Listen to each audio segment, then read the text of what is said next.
Kumusta, mahal kong kapatid, kaibigan, at kapamilya dito sa ating espasyo ng pag-asa at pagbabago.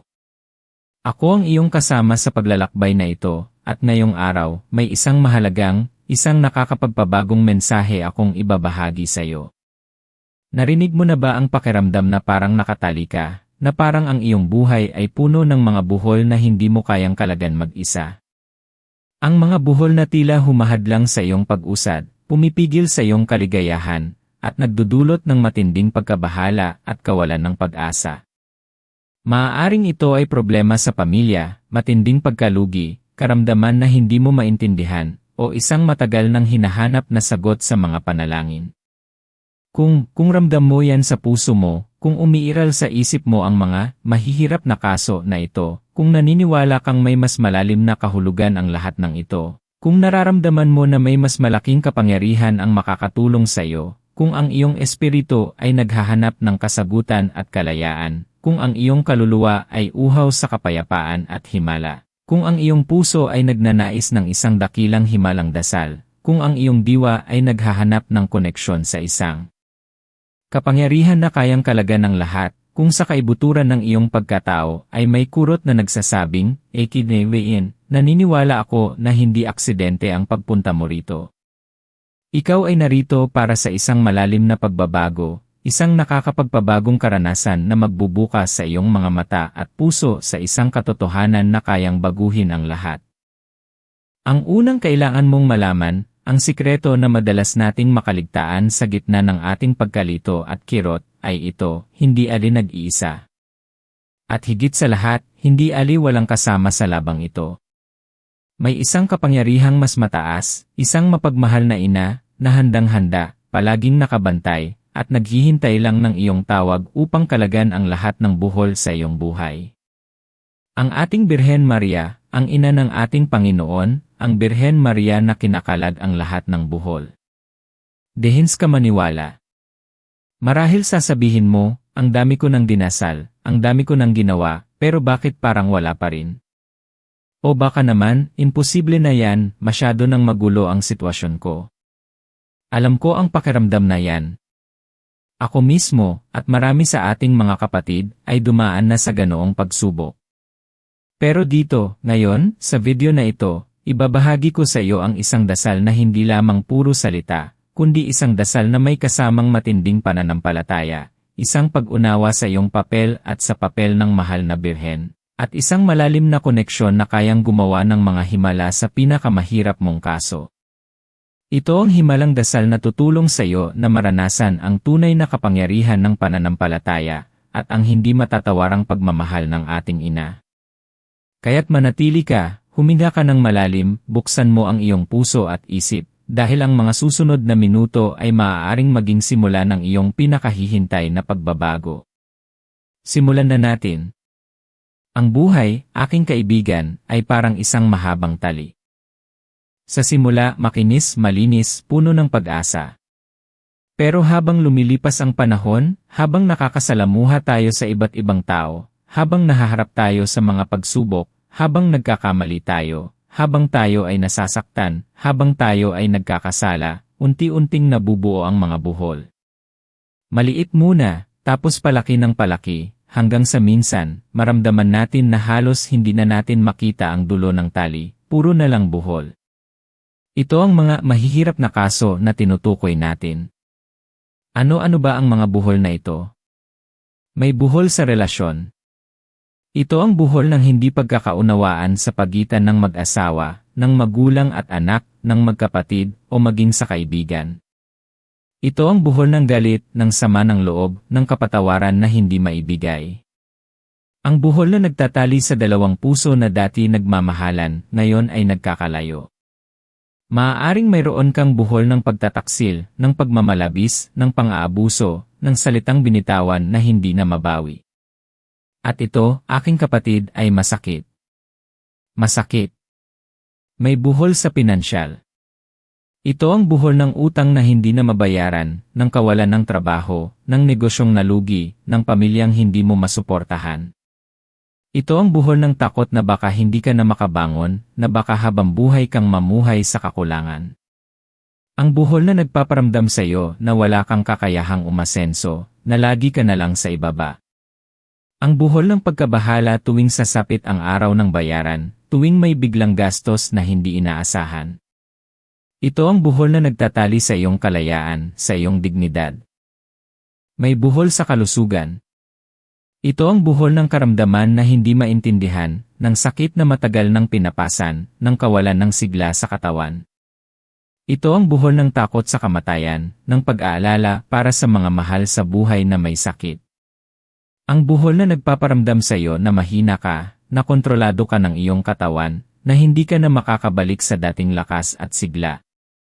May buhol sa pag-isip at emosyon.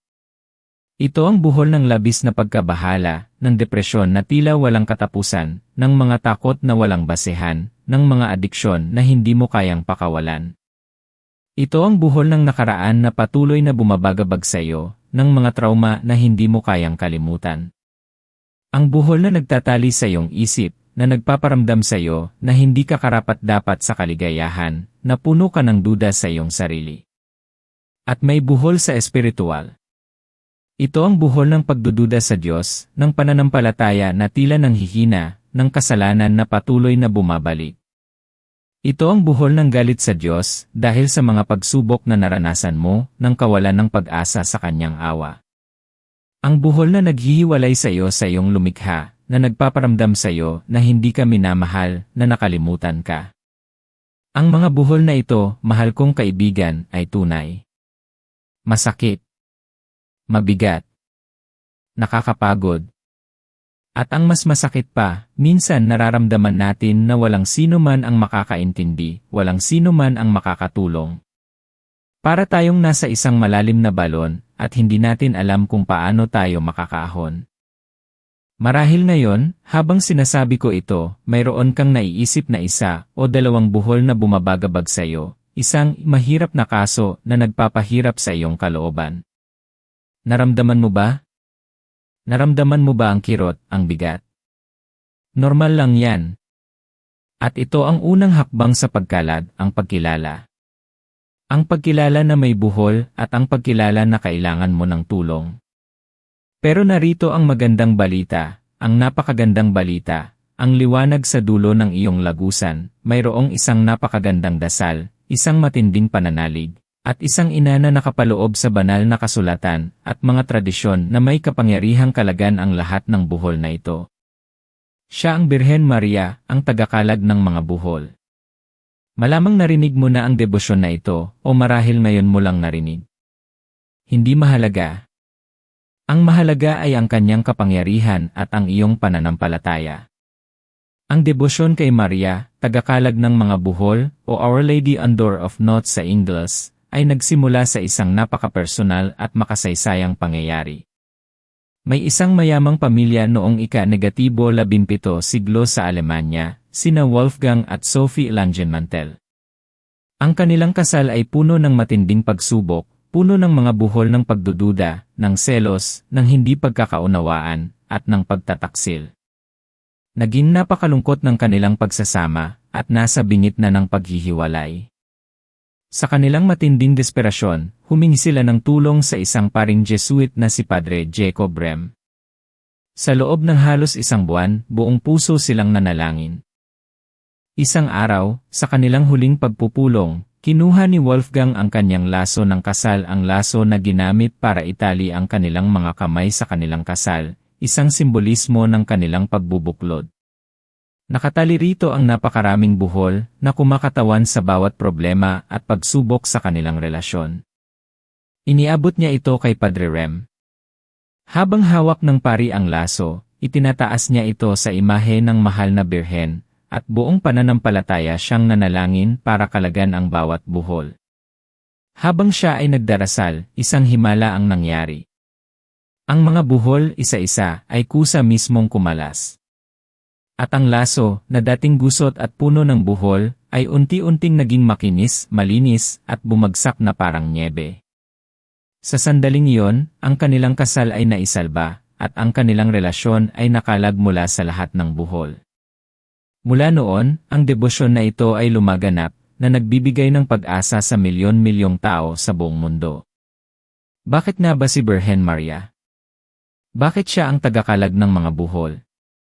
Balikan natin ang banal na kasulatan. Si Maria ay ang bagong Eba. Tulad ni Eba na sa pamamagitan ng pagsuway ay nagdala ng buhol o kasalanan sa sanlibutan, si Maria naman sa pamamagitan ng kanyang pagsunod at pagiging inang tagapagligtas, ay nagiging daan upang kalagan ang mga buhol na ito. Sabi sa Genesis, ang ahas ay susugatan ang sakong ng babae, ngunit ang babae ang dudurog sa ulo ng ahas. Si Maria, sa kanyang pagiging full of grace, ay walang bahid ng kasalanan. Siya ay malinis. At dahil siya ang ina ni Jesus, ang tagapagligtas, at ang ina rin natin, siya ay may espesyal na kapangyarihan at pagmamahal upang mamagitan para sa atin. Si Maria, bilang ating ina, ay nararamdaman ang bawat kirot na nararamdaman natin. Kung may anak na nasasaktan, sino ang unang tumatakbo para tulungan siya? Ang ina. Ganoon din si Mama Mary sa atin. Nakikita niya ang ating mga buhol, ang ating mga problema, ang ating mga mahihirap na kaso, at buong pagmamahal niya itong dinadala sa kanyang anak, si Jesus. Hindi siya direkta ang nagkakakalag ng buhol. Si Jesus ang ating tagapagligtas. Pero si Maria ay ang pinakamabisa, ang pinakamalakas, ang pinakamabilis na mamamagitan. Parang sa bahay, kapag may kailangan ka sa tatay, kanino ka unang lumalapit? Sa nanay. Dahil alam mong si nanay ang makakapag-abot ng mensahe mo ng may pagmamahal, ng may pag-unawa. At hindi siya kailanman binibigo ng kanyang anak. Hindi kailanman. Ngayon, may tanong ako sa'yo. Ano ang pinakamalaking buhol sa buhay mo ngayon? Ang buhol na nagpapahirap sa iyong pagtulog. Ang buhol na nagpapabigat sa iyong puso. Ilagay mo yan sa iyong isip. Hindi mo kailangan itong sabihin, pero ilagay mo yan doon. Dahil ngayon, sisimulan natin ang paglalakbay tungo sa pagkalag ng buhol na yan. Dito nagsisimula ang tunay na himala. Hindi lamang sa pagsasabi ng mga salita, kundi sa pag-unawa sa buong proseso, sa paglalagay ng buong puso at pananampalataya. Gusto ko ngayong ibahagi sa iyo ang isang kwento. Ang kwento ni Aling Nena. Si Aling Nena ay isang balo, may 3 anak.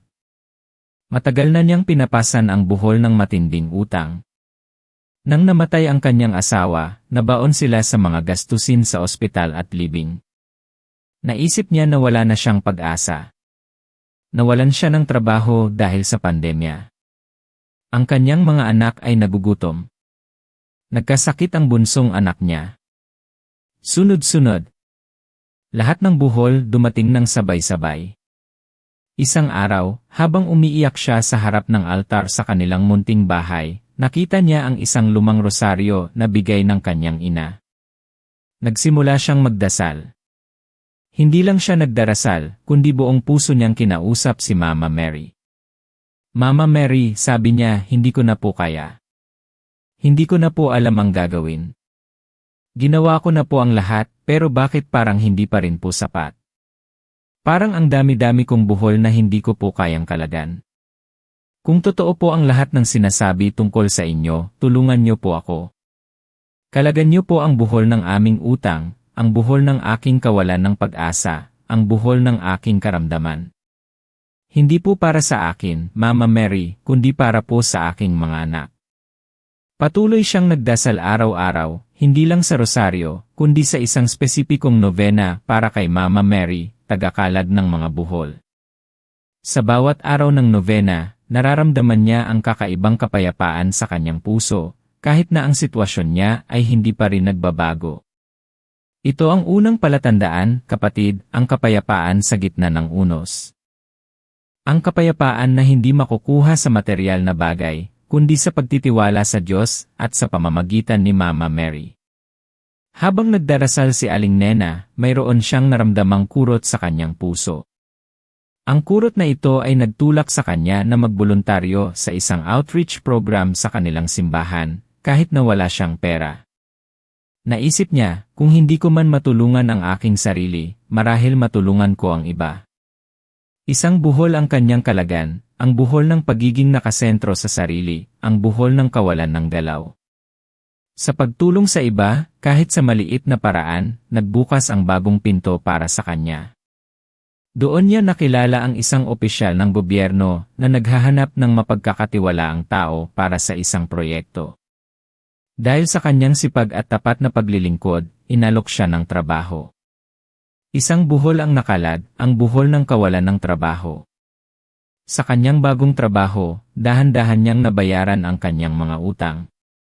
Nakakalag ang buhol ng utang. Ang kanyang bunsong anak ay unti-unting gumaling dahil sa tulong ng isang charitable institution na nakilala niya sa kanyang trabaho. Nakakalag ang buhol ng karamdaman. Ang kwento ni Aling Nena ay hindi lang tungkol sa pagkuha ng trabaho o paggaling ng anak. Ito ay tungkol sa kapangyarihan ng pananampalataya, ng pagtitiwala, at ng pagiging bukas sa mga pambihirang paraan ng paggawa ng Diyos sa pamamagitan ni Mama Mary. Ngayon, paano mo gagamitin ang himalang dasal na ito para sa iyong sariling mahirap na kaso? Una, pag-unawa sa iyong buhol. Hindi ito basta problema. Ito ay buhol. Ano ang specific na buhol na gusto mong kalagan ni Mama Mary?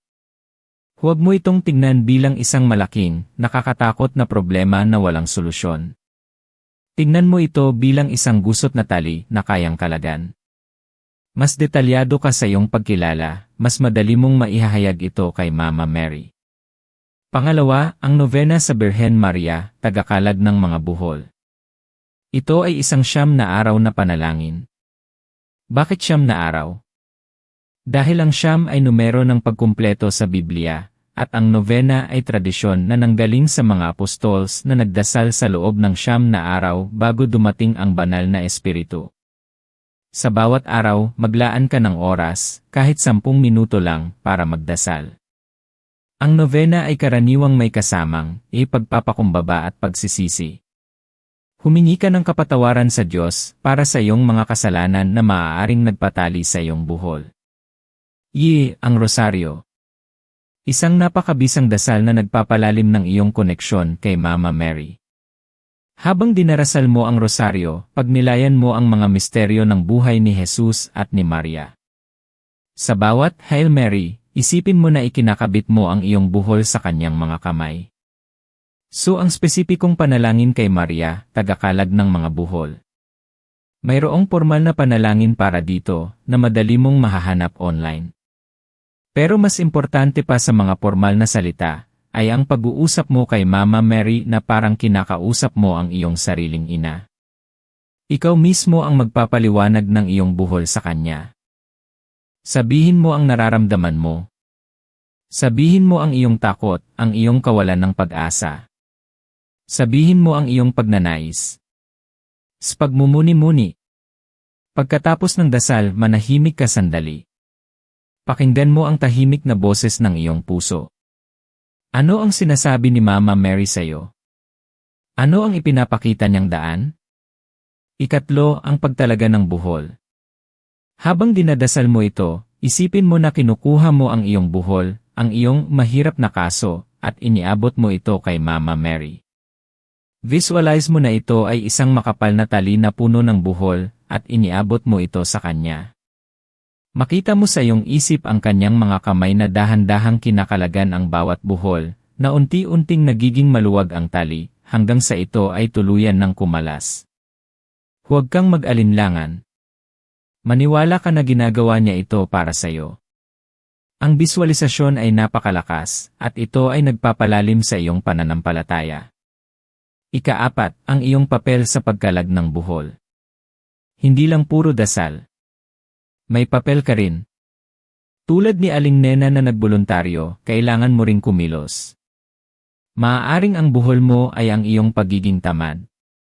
Kung nagdadasal ka para magkaroon ng trabaho, dapat ka ring maghanap, mag-apply, mag-aral. Kung ang buhol mo ay ang galit, dapat kang magpatawad. Kung ang buhol mo ay kasalanan, dapat kang mangumpisal at magbagong buhay. Si Mama Mary ang nagkalag ng mga buhol, pero ikaw ang lumalakad sa daan na kinakalad niya. Hindi magbibigay si Mama Mary ng fish kung hindi ka rin willing mangisda. Bibigyan ka niya ng net, ng bangka, ng direksyon, pero ikaw ang pipili kung gagamitin mo ito. Ibig sabihin, ang dasal na ito ay hindi magic. Ito ay isang proseso ng pakikipagtulungan sa langit. Ginagawa niya ang imposible, ginagawa mo ang posible.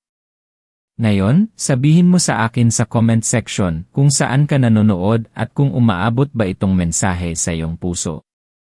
Malaking tulong ito para mas maintindihan ko ang ating pamilya dito at makagawa pa ng mas marami pang nakakapagpabagong nilalaman. Gusto kong malaman mo na ang iyong presensya dito ay nagpapalakas sa ating komunidad at ang iyong pagbabahagi ay nagiging inspirasyon sa iba. Magpatuloy tayo. Balik tayo sa mga buhol. Marahil may nagsasabi sa loob mo, pero paano kung hindi pa rin gumana? Paano kung nagdasal na ako, ginawa ko na ang lahat, pero ang buhol ko ay hindi pa rin nakakalad? Iyan ang pinakamahirap na buhol na minsan nating nararanasan, ang buhol ng pagdududa at kawalan ng tiwala sa oras ng Diyos. Pakinggan mong mabuti ito. Ang pagkalag ng buhol ay hindi laging nangyayari sa paraan o sa oras na gusto mo. Minsan, inaasahan nating isang buhol lang ang kakalagan, pero ang dami palang magkakakonekta. Isipin mo ang isang malaking buhol. Kapag kinakalag mo ang isang bahagi, minsan, kailangan mo munang paluwagin ang ibang bahagi para tuluyang makalas ang sentro. Ganoon din sa buhay. Kung minsan, ang buhol ng iyong kalungkutan ay konektado sa buhol ng iyong hindi pagpapatawad sa isang tao. Kailangan mo munang kalagan ang buhol ng pagpapatawad bago tuluyang makalas ang buhol ng kalungkutan. Ang pananampalataya, aking kapatid, ay nangangailangan ng pasensya, ng tiyaga, at ng matinding pagtitiwala. Hindi natin nakikita ang buong larawan. Diyos lang ang nakakakita. At si Mama Mary, bilang ating ina, ay alam kung ano ang pinakamabuti para sa atin. May kwento ako sa iyo ng isang binata na si Carlo. Ang kanyang buhol ay ang adiksyon sa sugal. Paulit-ulit siyang nagdadasal, paulit-ulit siyang nangangako sa Diyos, at kay Mama Mary nahihinto na siya. Pero sa bawat pagkakataon, muli siyang nahuhulog. Naramdaman niya ang matinding kahihiyan, ang kawalan ng pag-asa. Sinabi niya sa kanyang sarili, hindi ako karapat-dapat sa awa ng Diyos. Hindi ako karapat-dapat nakalagan ang aking buhol. Ito ang buhol ng kahihiyan at kawalan ng pag-asa. Isang napakabigat na buhol. Pero sa kanyang matinding kalungkutan, nakita niya ang isang rebulto ni Mama Mary, tagakalad ng mga buhol, sa isang lumang simbahan. Sa oras na yon, hindi siya nagdasal para kalagan ang buhol ng kanyang adiksyon. Sa halip ang dinasal niya ay, Mama Mary, kalagan mo po ang buhol ng aking kawalan ng pag-asa. Kalagan mo po ang buhol ng aking paniniwala na hindi ako karapat-dapat. Tulungan niyo po akong maniwala muli na mahal niyo ako at mahal ako ng Diyos. Ito ay isang ibang uri ng dasal. Sa halip na direktang atakihin ang adiksyon, inatake niya ang root cause, ang kawalan ng pag-asa at ang pakiramdam na hindi siya karapat-dapat. At dito nagsimula ang pagbabago. Hindi biglaan. Unti-unti. Sa sumunod na araw, mayroon siyang naramdaman. Isang kakaibang kagaan sa puso. Nakita niya ang isang poster sa simbahan tungkol sa isang support group para sa mga taong may adiksyon. Nag-alinlangan siya, pero naramdaman niya ang isang kurot, isang payo na pumunta. Nagpunta siya. Sa support group na yon, nakilala niya ang ibang tao na may kaparehong laban. Doon niya nalaman na hindi siya nag-iisa. At sa bawat araw na lumilipas, sa tulong ng grupo, sa tulong ng kanyang dasal, sa tulong ng pagmamahal ni Mama Mary, unti-unti siyang lumakas. Ang buhol ng adiksyon ay hindi kinakalag sa isang iglap. Kinakalag ito sa bawat araw na pinipili niyang lumaban, sa bawat araw na humihingi siya ng tulong, sa bawat araw na nananalig siya sa Diyos. Ito ang punto, mahal kong kaibigan. Minsan, ang buhol na gusto mong kalagan ay hindi ang tunay na buhol. Minsan, may mas malalim na buhol na kailangang kalagan muna bago ang iba. Minsan, ang buhol ng iyong kalungkutan ay buhol din ng iyong pride na hindi ka humihingi ng tulong. Minsan, ang buhol ng iyong kakulangan ay buhol din ng iyong takot na sumubok ng bago. Minsan, ang buhol ng iyong karamdaman ay buhol din ng iyong kawalan ng pagpapatawad sa iyong sarili o sa iba. Kaya, habang nagdarasal ka kay Mama Mary, buksan mo ang iyong puso sa pag-unawa, sa pagsusuri, sa pagpapakumbaba. At tungkol sa oras, ang oras ng Diyos ay hindi ang oras natin. Hindi tayo nagdidikta. Magtiwala ka na kung ano man ang mangyari, o hindi mangyari, sa panahon na gusto mo, ay may mas malalim na dahilan. Ang tunay na pagkalag ng buhol ay hindi lang pagtanggal ng problema, kundi ang pagbabago ng iyong puso, ang pagpapalalim ng iyong pananampalataya, at ang pagiging mas malapit sa Diyos. Minsan, ang proseso ng pagkalag ay ang himala mismo. Minsan, mas maganda ang iyong kalalabasan pagkatapos ng proseso ng pagkalag, kaysa sa kung kinakalag ito agad. Visualizahin mo ngayon ang iyong sarili. Ang dating ikaw na puno ng buhol, nakatali, bigo, puno ng pag-aalala. Ngayon, isipin mo na kinakalagan ni Mama Mary ang bawat buhol. Ang laso ng iyong buhay ay unti-unting lumuluwag. Nararamdaman mo ang kagaanan. Ang bawat buhol ay unti-unting nawawala. Ang iyong kalayaan ay unti-unting bumabalik. Ang iyong paghinga ay lumuwag. Ang iyong puso ay gumaan. Hindi ito basta panaginip.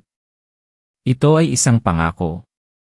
Isang pangako mula sa isang ina na may pagmamahal na walang hanggan. Kung nakalagan na ang mga buhol, o habang kinakalag pa ang mga ito, ano ang susunod? Ano ang buhay na walang buhol? Ito ay isang buhay na puno ng kapayapaan, ng direksyon, ng pag-asa, ng pagmamahal. Ito ay isang buhay kung saan nakikita mo ang kamay ng Diyos sa bawat sandali. Hindi ibig sabihin nito na wala nang darating na pagsubok. Darating pa rin ang mga pagsubok. Pero ngayon, mayroon ka ng alam. Mayroon ka ng kasama. Mayroon ka ng sandata. Ang sandata ng pananampalataya at ang pagmamahal ni Mama Mary. Gusto kong maunawaan mo na ikaw ay mahalaga. Ikaw ay espesyal. Hindi ka ginawa ng Diyos para maging nakatali sa mga buhol habang buhay. Ikaw ay ginawa niya para maging malaya, para maranasan ang kanyang pagmamahal, at para maging instrumento ng kanyang pagmamahal sa iba. Ang iyong mga pagsubok, ang iyong mga buhol, ay hindi ang iyong katapusan. Ito ay bahagi ng iyong paglalakbay, isang bahagi na sa huli ay magiging patotoo ng kanyang kapangyarihan at ng iyong katatagan. Ang iyong kwento ng pagkalag ay magbibigay inspirasyon sa marami. Ang iyong pagkalag sa mga buhol ay magbibigay liwanag sa ibang nakatali pa rin. Ngayon tayo ay mananalangin. Hayaan mong samahan kita sa isang napakalakas na panalangin kay Birhen Maria, ang tagakalag ng mga buhol. Ilagay mo ang iyong kamay sa iyong puso, buksan mo ang iyong isip at buong puso kang manalig. Sa ngalan ng Ama at ng Anak at ng Espiritu Santo. Amen. O mahal na Birhen Maria, Ina ng ating Diyos at ating Ina, ikaw na, sa iyong dalisay na pagmamahal at walang katulad na biyaya, ay handang-handa na kalagan ang lahat ng buhol na bumabagabag sa aming buhay. Kami ay lumalapit sa iyo ngayong sandali, puno ng pagpapakumbaba at pananampalataya. O pinagpalang Ina, ikaw na kailanmay hindi nakaranas ng anumang buhol sa iyong sariling buhay, dahil ikaw ay malinis at puno ng grasya, ikaw na maunawain at mapagmahal sa lahat ng iyong mga anak. Ikaw na nakakakita sa aming mga puso, sa aming mga paghihirap, sa aming mga lihim na pasakit. Ikaw na nakakakita sa bawat buhol na nagtatali sa amin, na nagpapahirap sa aming paghinga, na pumipigil sa aming kaligayahan at kapayapaan. Mama Mary, sa iyong mga mapagmahal na kamay, inilalagay namin ngayon ang aming mga buhol. Ang buhol ng inilalagay namin ito sa iyong mga kamay, upang iyong kalagan, sa kapangyarihan ng iyong anak na si Jesus. O tagakalag ng mga buhol, ipinapatawad namin ang aming mga kasalanan, ang aming pagdududa, ang aming kawalan ng tiwala. Nagsisisi kami sa lahat ng pagkakataon na kami ay nagkulang, at kami ay naniniwala na ang iyong pagmamahal ay sapat upang linisin kami at gabayan. Ipinapanalangin namin ang pagkalag ng buhol ng maaaring ito ay buhol ng sakit, buhol ng utang, buhol ng hindi pagkakaunawaan, buhol ng kalungkutan, buhol ng adiksyon, buhol ng kawalan ng pag-asa, o buhol ng pagdududa sa aming pananampalataya. Ano man ito, Mama Mary, alam mo. At ikaw ang ina na may kapangyarihang kalagan ng lahat. Sa bawat Ave Maria na aming binabanggit, nararamdaman namin ang iyong paghawak sa aming buhol at ang unti-unting pagkalag nito. Hindi kami nagmamadali, o ina. Nagtitiwala kami sa iyong oras at sa oras ng iyong anak. Nanalig kami na kahit hindi namin agad makita ang resulta, ginagawa mo na ang iyong himala sa likod ng mga eksena. Patuloy mong gabayan kami, mahal na Birhen. Turuan mo kaming maging mas mapagpasensya, mas mapagmahal, at mas may pananampalataya. Tulungan mo kaming kumilos sa paraang makakatulong sa pagkalag ng aming mga buhol at maging instrumento ng iyong kapayapaan sa iba. Maraming salamat, O mahal na Birhen Maria, sa iyong walang katapusang pagmamahal at sa iyong pananatili sa aming tabi. Naway ang aming buhay ay maging patotoo ng iyong kapangyarihan bilang tagakalag ng mga buhol. Sa ngalan ni Jesus, ang iyong anak at aming Panginoon, kami ay humihiling at nagtitiwala. Amen. Sa ngalan ng Ama at ng Anak at ng Espiritu Santo. Amen. Ngayon, pagkatapos ng panalangin ito, gusto kong isipin mong muli ang iyong sarili. Ang dating ikaw na puno ng buhol. Ngayon, pagkatapos ng panalangin, kahit hindi pa ganap na nakakalag ang buhol, naramdaman mo ba ang kagaanan? Naramdaman mo ba ang kapayapaan? Naramdaman mo ba ang isang bagong pag-asa? Ito ang simula, mahal kong kapatid. Ito ang simula ng iyong pagbabago. Ang iyong potensyal ay iles malaki kaysa sa iniisip mo. Hindi ka nag-iisa. Ang iyong kwento ay hindi nagtatapos dito. Ang pinakamaganda sa iyo ay hindi nalalabas. At ikaw ay nilikha para sa isang pambihirang bagay. May plano ang Diyos para sa iyo, at si Mama Mary ang kasama mo para tulungan kang matupad ang planong iyon. Manatili ka sa pananalig na ito. Patuloy kang magdasal. Patuloy kang kumilos. At makikita mo, sa tamang oras ng Diyos, ang bawat buhol ay kakalagan. Ang iyong buhay ay magiging isang patotoo ng himala. Kung ang mensaheng ito ay nakatulong sa iyo, kung ito ay nagbigay sa iyo ng pag-asa, kung ito ay nagbigay ng bagong liwanag sa iyong puso, isang pabor lang ang hinihingi ko sa iyo. Ay share mo ang video na ito sa kahit isang tao lang na alam mong nangangailangan ng mensahe ng pag-asa at pagkalag ng buhol. Hindi mo alam kung anong pagbabago ang maaaring idulot mo sa kanilang buhay. I like mo rin ang video at I subscribe sa channel natin. At huwag mong kalimutang pindutin ang bell icon para lagi kang updated sa mga bagong video na nagbibigay inspirasyon at pagbabago. Ang iyong susunod na hakbang ay maging inspirasyon. Ang iyong susunod na hakbang ay maging malaya.